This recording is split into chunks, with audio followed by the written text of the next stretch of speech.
Welcome everyone to another episode of the DL. I am your host, Tyler Robertson, also the CEO and founder of Diesel Laptops. Today's episode, we're doing things a little bit different. I got no guests here, I'm going solo, and I can say this as well. If you're watching on YouTube, we're gonna have some great PowerPoint slides that kind of go up as we talk through this. So I was recently asked to give a presentation on technology changes and impact. And the audience was more about people that represent heavy-duty parts manufacturers. And I'm going to give you it through my lens. And I can tell you this, you're going to listen to this episode or watch it, and you're going to think either I'm absolutely crazy and off my rocker, or maybe I'm onto something. But we'll see. It's hard to say where the future goes. I just want you to know where I'm coming from and what we see happening and how it's impacting what we're doing at Diesel Laptops and the future of where we are going. So first of all, I always want to set the stage for everyone. Diesel Laptops, a lot of people know us as this company that does this whole thing in the diagnostic space, right? We have diagnostic tools, we do all these things and sell these tools. We're Diesel Laptops, right? That's what we do. There's also two other parts of our company that were kind of built independently.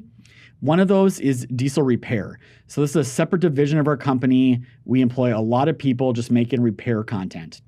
And that makes a lot of sense because if you have diagnostic tools that tell you the fault codes or tell you what tests you should do, you need repair information to look up wiring diagrams, remove and replace instructions, labor time guides, all those other components that you need. Those go really hand in hand. And there's already companies that do that where they connect those two pieces. And there's some companies that just build each individual piece of that. And then the third piece of the puzzle is the parts. No matter what you're doing when you're fixing a truck, you need parts. So that's another division of our company called Diesel Parts. And again, we have a platform called Diesel Parts. And the interesting thing here is for people that don't realize is I come from an OEM dealership world. And when I was a service manager at an OEM dealership, we had customers that, or we had software, right, to hook up to commercial trucks, and we would do the diagnostics. And then we would go to a completely different platform, a completely different system to actually get repair information for those trucks. And then we had to go to a completely different system again, or a different department inside our own organization to figure out what parts we needed for that. So it ended up being a really complicated, time-consuming thing that we had to go through with disjointed data where it's all over the place. So what Diesel Laptops is doing, and this is no secret, we're trying to put all those together, right? So customers should be able to go from a fault code to repair information to parts information in minutes. So that's kind of the lens we're going to be looking through as we kind of go through this entire thing. And I really want to start talking first, though, about parts retailers. So I worked at a truck dealership. I worked there for over a decade, or even a decade and a half between the two companies or three companies I work for. And they have a lot of big challenges that are coming up. So if you've ever bought parts, you're already experiencing the symptoms of this. Long wait times, parts not in stock, and they just seem to be struggling. And what's going on here? Why is that happening? Why can't they hire more people? Why can't they be more efficient at getting parts? Well, I'm going to tell you what's happening and the challenges they have that they're going through. Number one, they have a whole problem with all the baby boomers. A lot of time people jokingly refer to them as the no hair, gray hair population inside the dealership. They are retiring. And we're going to talk about what's really changed here in the last 18 months because of COVID and how that's sped up everything. Then there's the other challenge of where are all the new entrants going to come into that actually help people figure out what parts they need to buy to fix their vehicles. Those people, there's not a lot of training out there. That's another challenge we're going to talk about. And then we're talking about the third big challenge they have facing them, and that's e-commerce. And when I say e-commerce, the big one that people always think about is Amazon. So there's these three big things that are really challenges at a big macro scale for people that sell parts. And we're going to talk about this first through the lens of automotive. So if you're in the HD industry, we always know and we always say HD is 10 to 15 years behind automotive. I don't think that's the case today with the way things are going, how fast they're going, but that's been true for a long time. And you can look back at a lot of things. When vehicles went electronic, you can look at when safety systems were involved. You can now look at electrification. All these things just take a little bit more time to happen into the HD world for a variety of reasons. But let's specifically talk about e-commerce. And let's just see what happened in the e-commerce world in the automotive space, right? So I can tell you, and you may be surprised, maybe you won't be surprised when you hear this stat, but in the year 2020, Amazon sold $10 billion in truck parts. Now, we're going to compare that number to some of the traditional automotive manufacturer or parts retailers as well here in a second. But the part you need to know is Amazon's did that in 2020. That was a 30% increase from the year before. right? And it's probably a 30% increase in 2021. Amazon is growing that fast. Most customers are doing it with mobile devices, and they are by far the largest retailer of parts online. They have 180 warehouses across the United States. They want growth. They see what's going on in automotive. They want a piece of that pie, and they're getting a piece of that pie. And I can tell you already today, if you go on Amazon and you look for HD parts, they are on there, right? And there's some other challenges we're going to talk about on finding the right parts for your HD world. But just realize Amazon's a big part of what's going on in the automotive industry, and they are gunning for the HD industry. But it's not just Amazon. Amazon by far the biggest online, but you also have eBay. eBay does between $6 and $7 billion a year in automotive parts. There's another company called carparts.com. You may have never heard of them. They're actually publicly traded. They're on NASDAQ. They do $630 million a year in automotive parts on the internet, and that's at a 32% growth rate. So they are growing very, very fast as well. You also have these other players like Rock Auto. Nobody knows what they do. It's not public information. People think it's somewhere between 150 million to 250 million a year. Personally, I think it's even a little bit higher. Then you have other people that get into the marketplace business, right? So Walmart's trying to become Amazon. Amazon's trying to become Walmart by buying brick and mortar stores. There's that whole battle going on. So you have these 30% growth rates that are going on with Walmart. They're growing their marketplace at 30%. CarParts growing at 32%. Amazon growing at 20 to 30% every year. How does that compare to the traditional automotive retailers? And there's really the big four you need to know about: Napa, Advance Auto Parts, AutoZone, and O'Reilly's. Those big four control roughly 75% of all the automotive parts purchased in brick and mortar stores. If you go on Google Maps and you type in auto parts stores near me, you'll be hard pressed to find independent automotive parts retailers still in existence. They've all been pushed out by these big four for a lot of reasons. And those big four are serious players. They are growing anywhere between 7 and 25% year over year. They're doing anywhere from 10 billion to 17 billion a year in parts. So the part I'm trying to get across to everybody here is, if you look at the automotive world, what do you see? You see very big publicly traded companies doing billions and billions a year in truck parts. You see online entrants, Amazon and CarParts, grabbing billions of dollars a year in parts and growing fast, 30% year over year. And that's just from the retailer side. And then the question is people are like, man, how do retailers do that? How do they do that on the automotive side? And it really comes down to data. There's a thing called ACEs and pies. I've had some other guests on the podcast show where they've talked about ACEs. They've talked about pies. Pies is product information, essentially. What color is it? What size is it? How many fit on a pallet? What material is it made out of? You get the idea. You need to have that if you're selling parts online so people can catalog and look at things and know what they are. The other piece of it is ACEs. So ACEs is essentially, what does it fit? What year, make, model does this widget go on? In the automotive world, if you go to rockauto.com or Amazon or eBay or any of these sites and you start looking for parts, they're not asking you for part numbers.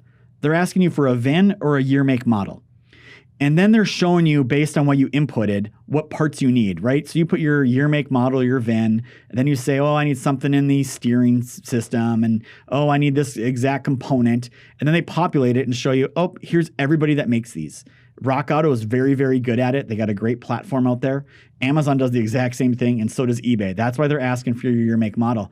And the only reason they're able to show you exactly what part you need to buy is because those automotive manufacturers have completed their ACEs and pies tables, essentially, and provided that to those resellers. So those resellers then create a tool using ACEs and pies to show you what you need for your vehicle. And why this is important is because that data standard does not exist for HD trucks. They're trying, and COVID really sped it up, but that's really the big holdback up in our industry, isn't it? When you need to get a part for an HD truck, you don't know the part number. You just know what you need, and the lookup tools that have existed have been very, very sparse or non-existent. And that's a big part of what we do on our Diesel Parts platform. So if you want to see what it looks like in the HD world, head to parts.diesellaptops.com and you can see that in action. So the reason I'm showing you all this is because I just described to you what the automotive retail scape looks like and why they're successful doing it online. They need the data. And now let's look at what is happening. Let's follow the money. What is going on in the automotive industry with the automotive manufacturers, right? Who are these people that are selling a lot of parts online? How are they doing it? And let's look at a couple examples. So the first I'm going to talk to you about is a company called Tenneco. Again, publicly traded company. They do about $19 billion a year, and they do light duty and they do heavy duty. So some of the brands the heavy duty guys would recognize is Federal Mogul, Walker Exhaust, National Seal, Monroe. Those are all owned by Tenneco. And this company also does a lot in the automotive space as well, actually way more in the automotive space. But again, realize you have a publicly traded company that has $19 billion a year in revenue and a lot of money in their pocketbooks to go do things that they want to do. And they're actually going to be splitting off a lot of those parts into their own standalone company while they focus on their OE segment as well, because they make parts for OEs as well, the original equipment manufacturers for automotive and heavy duty. So there's a big player there. Another big player in this space is Dorman. If you hadn't heard or you don't know who Dorman is, let's just set the stage there first. Dorman does about $1.2 billion a year in parts. Their big customers are all four of those customers I mentioned earlier, the O'Reillys, the Napas, the AutoZones. That is their customer base that drives the majority of their revenue. If you read through their financial reports, their annual statements, and I've read through them, you'll find out that only about less than 11% of their sales are not automotive. And they kind of group their HD sales and kind of this wholesale division of their company together. And they say automotive does 89%, HD and this other thing do about 11%. You got to assume probably it's half and half, HD and that wholesaling part of their thing. Maybe it's more. But at the end of the day, they don't do a lot in the heavy duty space. But they've been talking about it. If you read through all of their quarterly reports, their CEO mentions it every single time. Heavy duty is an opportunity for growth. Heavy duty is an opportunity for growth. And really look at a company like Dorman. If all of your customers, your biggest customers that control 75% of the market are already buying all your products, where do you go for growth? You have to find new industry segments. You already have all the customers in the one segment. You got to go find new segments, right? Or find new products to do. And that's why you see Dorman make announcement after announcement of new product lines and new products that they have. Those are their opportunities. And Dorman's been saying it forever in their press releases, their statements, their 10Qs, 10Ks, all these things. And what did Dorman just do? They just went out and spent $338 million to buy Dayton parts. So if you're not familiar with Dayton, you probably recognize the name. They make a lot of axle end parts, brake parts, that type of thing. Plus they distribute other parts as well. But so Dorman basically went through and said, look, we're going to go spend almost $350 million. We are going to be in the HD business. And you look at Dorman, now they went from having 2 warehouses to 7 warehouses. Every press release they've talked about there, you know what they talk about? We're now 1 to 2 day ship time from all of our customers, right? You can just see and read between the lines on what they're trying to do there. So the question you have to ask yourself, if you're Dorman and all your big customers are automotive retailers, and now you just spent $338 million to buy Dayton parts, who would you go talk to go sell HD parts? I'd probably go to my existing customers that do a lot of business and say, hey, why don't you do a line extension? So my guess is we see Dorman going out there and doing those things. And again, that's just pure speculation on my part, but I'm trying to follow the money and see what happens here. So let's talk about another one that's publicly traded, Standard Motor Products, SMP. $1.1 billion a year in revenue. And the irony here is Dorman and SMP do almost the exact same amount in revenue each year, and they both got started in the same year, 1919. So these are pretty interesting to see what's happening here. But SMP, they're traditionally automotive as well. They do some in the HD space. But you know what they just bought? They just spent $108 million from a company called Trombetta. I had never heard of Trombetta. I had to look them up. I had to look them up to see, like, what do these guys actually do? You know what they do? They do everything except automotive. They do electronics and different systems with a focus on electric vehicles, the HD space, and agriculture and construction equipment. So again, follow the money. Dorman just spent $338 million for Dayton parts. SMP just spent $108 million for Trombetta. What is going on here? These are well-funded, well-capitalized, profitable companies putting a stake in the ground saying, we are going to be getting into the HD business. Let's look at another example, LKQ. I think a lot of people think of LKQ from 10 years ago, where they had an establishment of essentially scrap yards and junk yards and selling used parts. Today, LKQ does over almost $13 billion a year in revenue, thousands of employees. And again, they're traditionally automotive, but you look at, they own LKQHeavyTruck.com, where you can buy parts. They own a company called Platinum HD. They are in the heavy duty space as well. And again, a well-funded, very smart, professionally managed company. You add up Dorman, S&P, LKQ, Tenneco. I look at these things and I got to say to myself, these auto guys, they know they need to get there for growth. They either got to go international, they have to acquire companies, or find new business segments. The interesting thing with LKQ is they've done over 270 acquisitions over the last decade or so. One of them being a company called Elite Electronics. Elite Electronics, they do remote diagnostics in the automotive space. So all these guys are looking and bobbing and weaving, trying to figure out, how do we grow our business? What acquisitions can we make? How do we keep this thing going? And trust me, they are going to figure it out. Their stockholders demand it, right? They are based off, a lot of these executives, these companies, they're paid off stock price and growth and these other things. So they are going to be spending money and time going there. Let's look at the other challenge that we talked about, and that's the heavy duty truck, the parts professional. So I know if you're on podcast, you can't see this. If on YouTube, you can. We got a meme up there, right? And it's a picture of, basically says wiper blades. And then you have the parts guy asking on the other end, is that an automatic or manual transmission? They have nothing to do with each other, except they have such great data at the automotive level because they have those aces and pies tables. What they're able to do is build tools for their employees to allow them to not really know much about what they're talking about, but to just follow the clicks and show you what part you need and sell you that part. They're able to do that because they have data. And here's the interesting thing about the automotive space. The average wage for someone working on the parts counter at a retail shop, a Napa's, Riley, AutoZone, those places, is around $17 an hour. These are not highly compensated positions.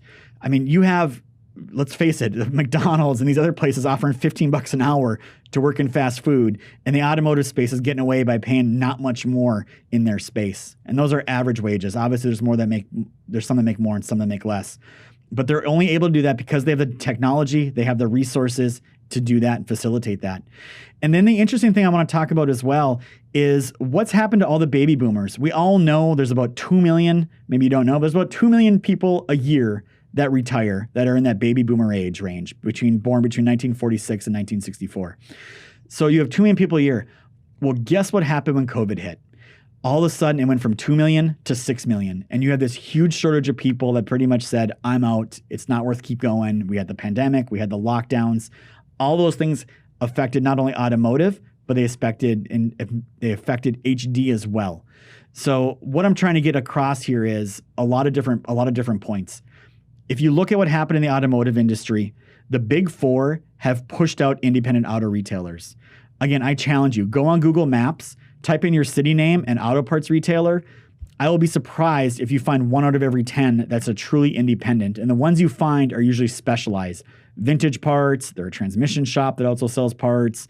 They're a brake, they remanufacture brakes. They have some other little niche in their business, vintage parts, whatever it is. You know, publicly traded companies, those ones on the stock market, they are focused on their stock price. They're focused on growth. Their goal is to keep their stockholders happy. They need growth. And I think when they look at it, they know e-commerce and heavy duty represent the largest growth opportunity that they have. Amazon's coming, Walmart's coming. Hell, they're already there. In a lot of cases, they're bigger than those existing places that have the brick and mortar stores. And guess what? Running an e-commerce department, much more cost effective and scalable versus the brick and mortar option. Those large players have access to billions of dollars in capitals.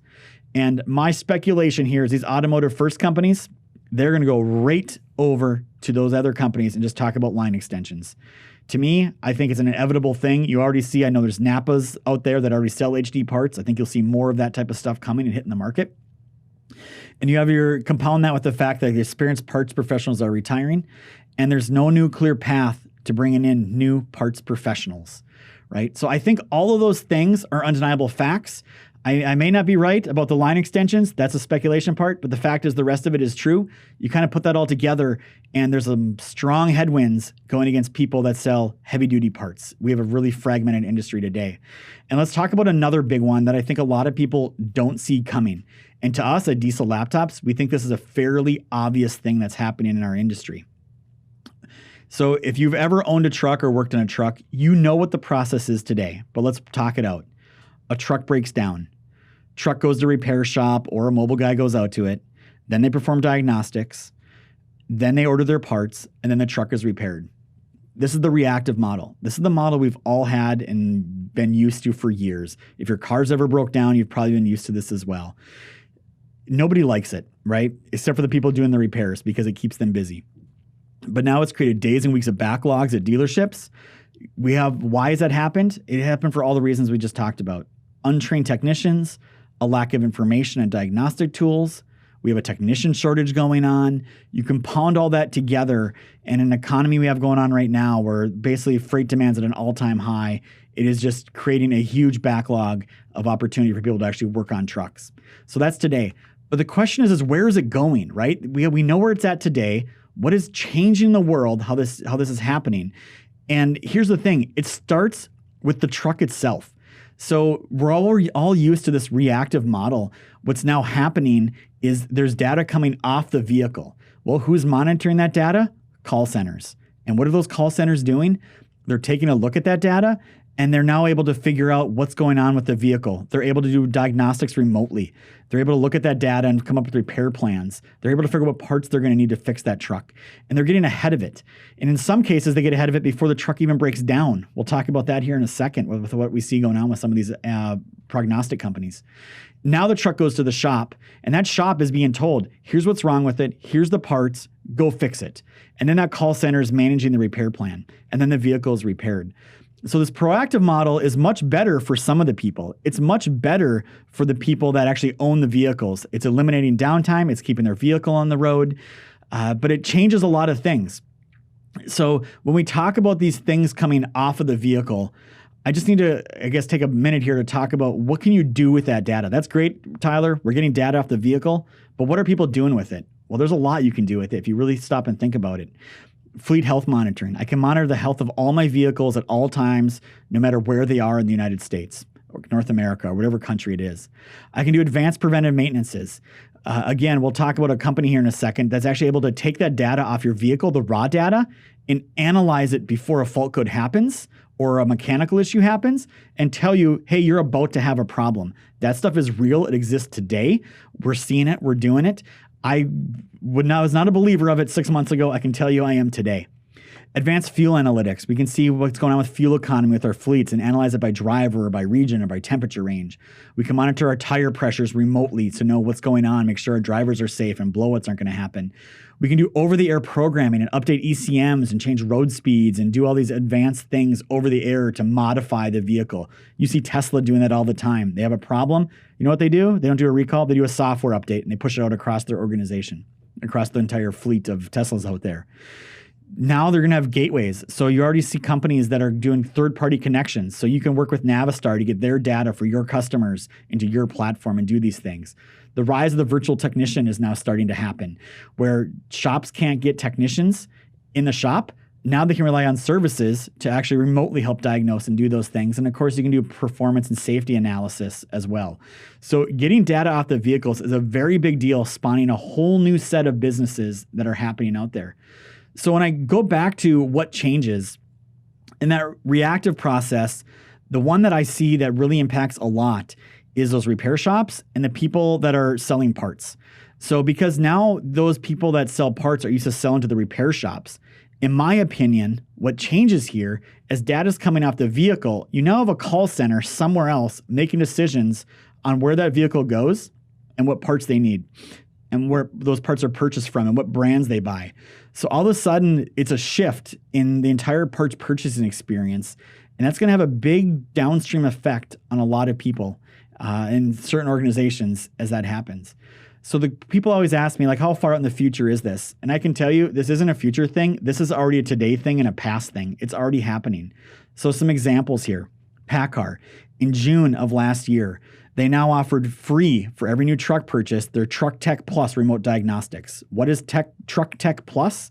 That is them monitoring your vehicle and telling you what you have going on, in some cases before you have a problem. Volvo and Mack, they've been doing this for a while. In October of last year, they already announced there was 350,000 connected vehicles on their network, and they had logged more than 1 billion fault codes coming off those vehicles. That is an insane amount of data that these guys are crunching through and doing remotes on. Navistar, in November, they said, hey, we're going to make intelligent fleet care standard for 5 years when you buy a truck from us. And again, what is intelligent fleet care? It is remote diagnostics, monitoring the data coming off the vehicles. Freightliner, they've been starting this. It's Daimler Chrysler, right? Or Daimler at one time. 2016, they were doing this. In 2016, they announced they started in 2016. By 2017, they had over 200,000 trucks on their platform already. So you can just imagine where they're at today. So these things are already happening at the OEM level. And of course, the OEMs want to control as much of that as possible. They want to control the experience. They want to make sure that customer buys another one of their trucks. They want to make sure they buy their brand. They want to make sure they're taken care of. They're working with their dealer network to make sure that happens. So how do you compete? Well, here comes the aftermarket world, right? So let's walk through a couple examples of what's going on and what we see in the aftermarket world when it comes to managing this data. So there was a big announcement in February between a company called Uptake. Uptake is very well funded. Berkshire Hathaway is one of their investors. They made a big deal with Pepsi. Pepsi went through a trial where basically Pepsi was sending their data as the vehicles were driving down the road to Uptake. Uptake's monitoring the data. And Uptake, in this case, was able to preemptively predict a bunch of failures before they actually occurred. So they went through a trial period with Pepsi where Pepsi was driving these around. They would say, hey, you're about to have a head gasket failure. Pepsi brought it in the shop without any symptoms, tore it down, and lo and behold, Uptake was correct. There was an inevitable failure, prevented much further damage to the vehicle, and again, eliminated that unexpected downtime is what they were trying to improve. So Uptake, this is a company in 2017, not publicly traded yet, but it's out there. They got a valuation somewhere around $2.3 billion. So this is not somebody in their garage or dining room table figuring out these things. These are well-funded, professionally managed companies that are doing some serious work out in that business. And we had someone from Uptake on with one of our previous episodes if you want to listen to them as well. They're a great organization. They are some very smart and talented people that know what they are doing. Geotab. Back in September of last year, they announced they had over 2.1 million connected vehicles that are out in the market where their device was installed doing a bunch of various applications, much of those ELDs and other things. Diesel Laptops, our own company. We have a call center staff with now 50 employees, and that's all we do is we help people remotely fix their trucks. We help them with their laptops. We have diesel technicians. Those diesel technicians are helping our customers. We're remoting into their laptops, seeing what they see, and helping them come up with repair plans. That's part of what we do here. And it's not just us. In February of this year, Norgon announced their technician as a service launched. So for an extra fee, if you're a Norgon customer, you could pay Norgon a monthly fee and have access to their diesel technicians. I will say this, we do it for free with our customers. They charge a fee. We each have different business models. But as you can see, we're not the only ones doing it. Samsara, they make all kinds of devices that are in the cab, in the trailer. They recently got a $5.4 billion valuation back in February. And then we have the brands we sell. Texa, in April of 2018, Texa launched their e-truck. Their e-truck device, you can plug that into a vehicle, and then on a web page, I can look at that vehicle, and I can see all the data coming in, and I can even initiate remote commands. I can initiate remote DPF regens. I can do other commands on that vehicle from a website versus me being in the cab of the vehicle. And they've expanded that now into the off-highway equipment world. Kujali, they have their TVOD device, right? Total Vehicle Onboard Diagnostics. So same thing. They announced that in February. They have this device that does the same thing. So as you can see, it's not just the OEMs, it's the aftermarket people coming at it from a bunch of variety of angles saying, hey, we want to get in the game as well. So one of the devices we have here at Diesel Laptops is our diesel decoder. We announced that in partnership with Dorman. So Dorman actually distributes that product for us. And Dorman has done a tremendous job of selling these things, but you can now buy a Bluetooth device for $360 that you can plug into your diagnostic port. And within minutes, you can see your repair information for that fault code. And I can tell you within a matter of months, you will also see the OEM part number that you need to buy. And you can see the available aftermarket alternatives for that part as well. So what I'm saying here is people will now have the ability to, in less than 3 minutes, to go from fault code to the part number they need to buy with aftermarket alternatives to fix their truck. So the speed and the process of which these things happen is massively speeding up. And of course, where do you think we're going? It's no secret where we're going. Now we have diagnostic tools. We're building a parts platform. Why can't we go build an e-commerce platform and marketplace? We have people out there that we know need parts. We have people that want to sell parts online. We will be having a marketplace that connects buyers and sellers together. So if you're listening to this and you're interested in talking to us about selling parts online through our platform, our marketplace, please get a hold of us. We would love to have those conversations with you. You can go to parts.diesellaptops.com to find out more about that. But I can tell you by the end of the year, we'll be in beta test. We already have sellers signed up. We're already connecting our repair information to their parts. And of course, our part numbers will be embedded in diagnostic tools. So for us, the big step is saying, look, we're going to go from fault code to part number in minutes. And you'll see a lot of things happening in that world. And it's really amazing what you can do with all this data. So if you're a retailer that sells parts, here's some things we've been able to do for some of the clients we work with. For example, we have a customer out there that sells about $20 million a year in parts. So call that a little north of $1.5 million a month. They had about $2.8 million in inventory. And by using our data, we were able to show them, here's how you can save $600,000 a year and put it right to your bottom line. And part of that's through reduced inventory, and part of that through is not selling your parts at the right margin. We have another retailer that was smaller, only does about $1.8 million in parts a year. So a little over $100,000, $150,000 a month. But again, we were able to show this retailer over $80,000 in savings they can do over the next couple years to really increase their bottom line by not selling any more parts, but get the right parts on the shelf and sell them at the right margin. On the flip side of that, you have fleets. We just did an analysis for a pretty large fleet, over 1,000 trucks. They do over $4 million a year in purchasing and have over $1 million in inventory across all their locations. And what we found with these guys is they could easily go save over $65,000 a year just by consolidating their vendors down. So in this case, this vendor's buying the same part from 3 different manufacturers and from multiple different sellers, and the pricing's all over the board. They didn't even realize those parts were all the same thing, and we have software that can do those things. And then not only that, but we said, hey, by the way, do you know there's a bunch of OEM parts here that you could potentially be buying aftermarket? And there's over $50,000 a year in savings they can do just by switching the brands they buy for certain parts.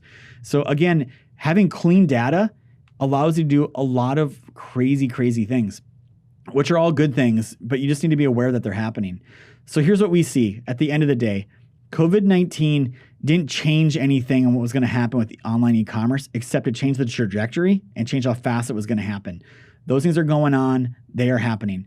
Automotive retailers and manufacturers are already getting pushed into HD. I don't think it's long before the retailers come in right behind them. Those are all the same customers of theirs. I think they're going to be hitting into the HD world. I don't think parts decisions will be made by repair shops in the future. Yeah, they'll still be making some, but I think they're going to see more and more of call centers making the decisions on where the parts are bought from and sourcing them themselves and have them just show up. Tools are coming into the market that allow buyers and repairers to look up their own parts. I think that's a huge game changer in our industry. Through all of this, people keep asking us as we talk to people, what do we need to do to survive? How does that change what we should do? And I'll say this in a couple different ways. Parts manufacturers, they need to work on brand awareness. I know when I went online, I needed some parts for my car. I didn't really care what brand it was because I didn't know the difference between any of them. I think part manufacturers need to increase their brand awareness and make people realize who they are and what they stand for as their brand. Are they the cheap, low-cost alternative? Are they high quality? Are they somewhere in the middle? Do they provide value adds, total cost of ownership? Where are they in the scale of things? Those are things they need to work on. And I'll say retailers need to change. If you're a parts retailer listening to this, you need to provide value or pick a niche. You cannot go the way of automotive. So if you're selling parts and your whole way to get more parts is send out more parts people and just underbid everybody else and sell by price, you are going to have a very long road ahead of you. Maybe it's not even long because you'll be out of business. You need to figure this out. You cannot compete on price. You have to find another way to provide value or pick a niche. And just don't go the way of automotive. I see it happening with automotive. I know we have a healthy industry out there for HD parts retailers now, but they need to figure it out. It's critical. The timeline is shrunk. They need to figure it out. And if you're out there being an independent repair shop, I'm going to say the same thing as I say to the retailers. You need to provide value. If your whole business is just being reactive and dealing with what rolls through your shop, you need to start figuring out how do you provide value to your customers, right? You need to figure out how can you let them know when they need maintenances, what are the repairs they need, provide them assistance in what to spec or what not to spec. But you need to find a way. I'm just throwing ideas out there. You need to find a way to make yourself valuable to your customers that you're fixing their trucks. So with all that said, again, I'm hoping people listen to this. I'm not thinking I'm too crazy off my rocker. I'm just trying to show you what we see, what we see coming. And as always, I appreciate comments. I appreciate feedback. Leave them in the comments. Hit us up. We have the DL at diesellaptops.com. You can always hit me up at Tyler@diesellaptops.com. I'm all over the social media platforms. We love your opinion. We love having conversations like these things. But I see a big shift coming. It's coming faster than you think. The flywheel, as we say around here, spins faster and faster and faster. And I think when you look at what's going on in the outside world, you would probably agree with as well. It's not just the things I talked about. It's all the other things. Pick up a newspaper, go to a financing page on the internet. You will find billions of dollars getting dumped into these categories by not just manufacturers, but by investors, speculators, dreamers. They're all over there. There is so much money floating around that things are happening at such a quick space. You need to be ready. You need to think about the future. And with all that said, I want to appreciate you for watching this if you're on YouTube. If you're listening on Apple Podcasts or anywhere podcasts are played, we really appreciate it as well. And, as we sign off here, just think about the future. Think where your brand is. Think where you are as a company. You gotta make some changes. Things are happening. And hopefully we'll all be around for a long time. So with that said, just keep in mind, it's not always diagnostics. It's diagnostics done right. Keep an eye to the future. Thank you for watching. Thank you for listening.